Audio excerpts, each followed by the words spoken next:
Charity of the Week. Please tell us your name and charity. The charity is the Manx Stroke Foundation. I'm Edward Kelly. I actually had a stroke when I was 21, 2002, so it's been 20 years now. I've adjusted quite well to it, and I'm one of the trustees. I look after the website as well. My name's Michelle. I'm now apparently the chair for the Manx Stroke Foundation.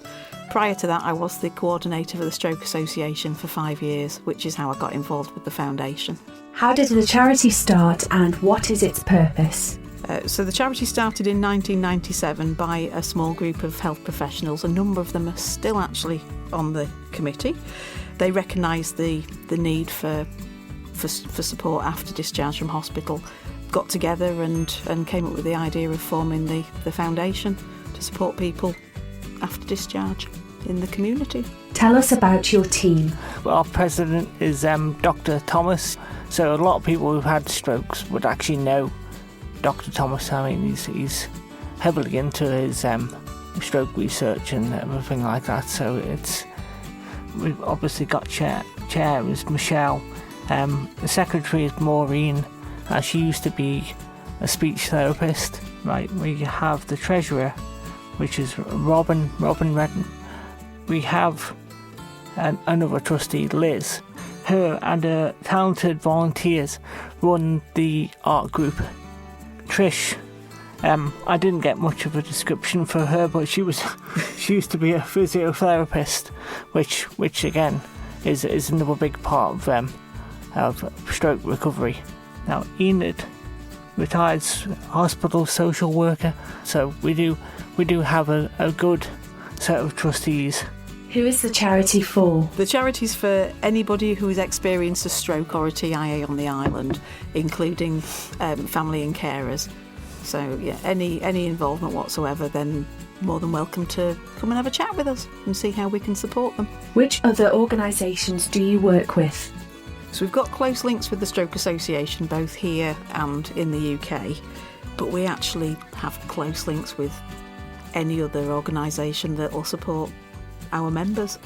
Yeah, so it could be, the Live at Home scheme, the Wellbeing Partnerships, Psych Matters, Crossroads, Circa, yeah. Because everybody, works well together. We all seem to interlink and for the benefit of the people of the island. What are your main goals? So the overall aim is for the foundation to help and support people who have experienced stroke, TIA and their nearest and dearest. We have and continue to identify new initiatives in stroke care. The original group campaigned for the Stroke Association to actually work over here. We do lots of campaigning and support for the hospital as well, for equipment, both on the stroke ward and equipment that's not provided by Manx Care. So we'll actually fund things that the physiotherapist or the occupational therapist recommend for recovery. And the new scanner that was up at the hospital, not an insignificant amount went towards it from our funds. So I mean, it's going to end up benefiting people who've had strokes. And we also support any of the nursing staff with training. If they need funding towards additional training, we'll fund that for them as well.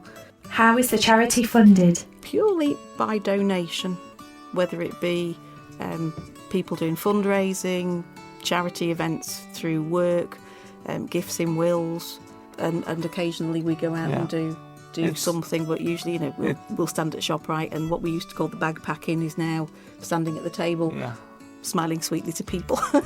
We've actually got a sum up machine now, so when we're collecting and people say, "Oh, I've got no money," I'll just flash this at them. I'm going to say the other one we also do that we didn't mention was that in conjunction with the Stroke Association, we'll give talks to other organisations and usually get a few pennies that way. How can people support you?